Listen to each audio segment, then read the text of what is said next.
Thanks for everyone for being here today. And it's a good day for us to work together and come up with some good legislation. We'll take a moment to acknowledge my colleagues, State Senator Dale Miller, who's my joint sponsor of what is Senate Bill 214. And Senator Miller and I have worked together on lots of legislation, and I'm proud that he's my joint sponsor and he'll be making some remarks. And Representative Lehner is the joint sponsor with Representative Newcomb and Emily from Representative, stand up Emily. From Representative Newcomb's office they are the lead sponsors in the House. And Representative Newcomb is chairman of the Aging and Disabilities Committee, and Representative Lehner is the ranking member. So I want to thank both of them for participating. And once we explain this legislation, we think that you'll find that it's a good example of legislators, administration, stakeholders, and the governor's office and JFS and all the good people working together. We'll still have some work to do, but we think it's important. I'm going to also recognize the area agencies on aging, and they have some constituents here today. I want to, after we get done making remarks, introduce Cindy, who you'll be making remarks from AAA's, and she'll have some introductions. But I want to thank them and the ARP and the Assisted Living Association. Gene Thompson's here. And these are folks I've worked with for years now, going all the way back to the House. And under Barbara Boyd and Representative Nestle's tutelage. So it's an issue that I've learned a lot. I'd like to say that all these ideas are my brilliant ideas, and Senator Miller, Representative Lehner, and Representative Newcomb's, but they're not. We work with the stakeholders, and the first person that really got me into this when I was first elected to the legislature is Pam Ventura from my Area 7 at the library, and she took me to every passport visit and every senior citizen center, and she really gave me background knowledge my first term as a state representative. And keep in mind, I wasn't even on the Finance Committee at that time, and did not know that I was going to be chairman of the Human Services Subcommittee. So I guess it's a lesson learned. Start educating your members early, because it's been a really positive experience for me. And I like working with stakeholders and my constituents to make good things happen, and my colleagues. I think that's what we're starting to do here today. As you all know, there's been a great deal of discussion here at the State House over the past several months about not only the short-term but the long-term fiscal stability of our state and what the legislature can do to help put Ohio on more solid financial ground moving forward. There's also been a heated debate in Washington about the future of health care in this country, which has not only revolved around how to give more Americans access to health coverage, but how to accomplish this goal while also reducing costs in the system and improving the quality of care. Senator Dale Miller and I, along with Representatives Newcomb and Lehner, will introduce legislation that I believe represents a positive step forward on both fronts in Ohio. Senate Bill 214, introduced by Senator Miller and I, would expand eligibility for Ohio's Home First program, which allows individuals in nursing facilities to bypass any waiting lists for home and community-based care services. The General Assembly established the Home First program in 2005 through the passage of House Bill 66 to give Ohioans in nursing homes the ability to enroll in Passport and receive the care they need in the comfort of their own homes.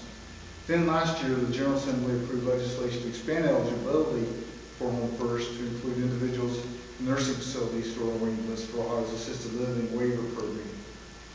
Senate Bill 214, which has strong bipartisan support, seeks to further increase opportunities under the Home First law by allowing Ohioans who are Medicaid eligible and at risk of imminent admission to a nursing home to immediately begin receiving services through Passport or the Assisted Living Program. Physicians and community advocates, including local area agencies on aging and adult protective services, would work together to decide if an individual meets the criteria and determine the level of care they need. By helping more Ohioans enter home and community-based care settings, the Home First program not only creates greater choice in our state health care system, that could work to save Ohio taxpayers millions of dollars per year. According to data from the Ohio Department of Aging, it costs the state $560 per month for an individual receiving passport assistance and $842 for assisted living. The state spends nearly $1,700 per patient per month for nursing home care. The Ohio Business Roundtable has said that if Ohio simply achieved the national average on spending for home and community-based care, we currently rank 39th in the nation, the state could save $900 million a year in Medicaid costs. That number sounds kind of familiar, doesn't it? Not to mention, surveys have shown that the large majority of Ohioans prefer to receive their care in their homes.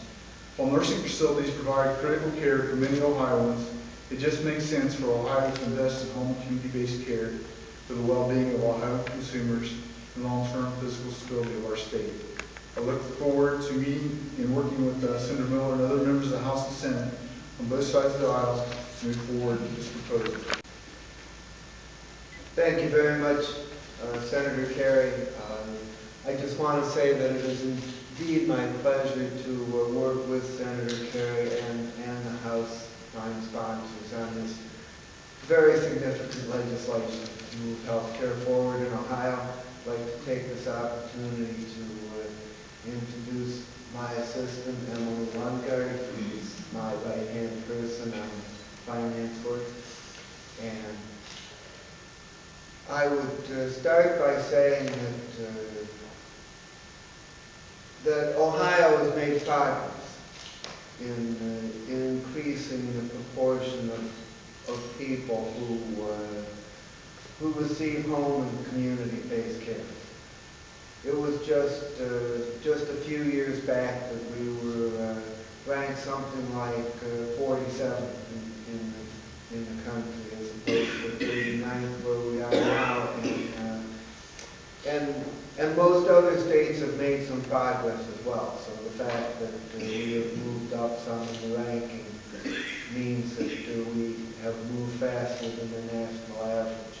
But the fact that we're still 39th means that we have a tremendously long way to go. There are three things that we're trying to accomplish. One is to enable more senior citizens to receive home and community-based care, which is the kind of care that all surveys show that senior citizens overwhelmingly prefer. The second thing is that we want to provide stability. We don't want senior citizens to have to go into a nursing home first and then move from there back into a community-based program. We want a much more seamless form of care. And third is that we want to do this in a way that helps the state make progress in controlling health care costs. The statistics that Senator Carey put forward clearly show that we can save a lot of money if we can enable as many people as possible to participate in community-based care. So for these reasons, I strongly support this legislation. I look forward to working with all of you to move this concept forward and to work out the remaining details so that we